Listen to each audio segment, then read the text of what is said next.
जेव्हा मला एखादा माणूस येऊन सांगतो की साहेब त्या वस्तीवर गुप्त मीटिंग झाली, माझा त्याला पहिला प्रश्न असतो की तू तिथे करायला काय केलं होतं हे पहिले सांग.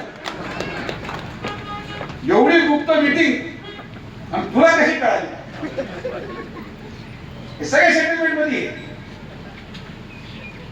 मी अनेक वेळेस त्यांनाही सांगितलं होतं आणि यांनाही सांगितलं होतं, हे कार्यकर्ते आपल्याला कलाकार रात्री सगळे एकत्र बसतात, तुम्ही भांडू नका. पण ते कोणी ऐकलं तर आणि शेवटी परिणाम काय झाला?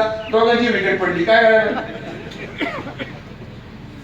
संघर्ष हा मुद्द्यावर असला पाहिजे, पण दुर्दैवाने या भागामध्ये संघर्ष हा कार्यकर्त्यांनी स्वतःच्या स्वार्थासाठी उभा केला. जर आज पाण्याचा मुद्दा विरोध असेल तर आता पाणी तर आलंय, मग जे काही मतदान आज विरोधात केलं ते जाण्याचं कारण काय?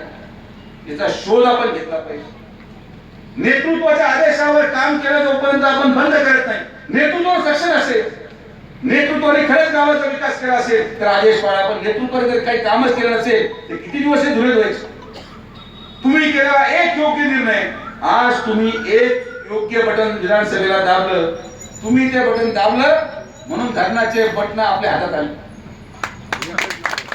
तुम्ही जर ते बटन चुकवलं असतं तर मग नळ सुद्धा चालला नसतं.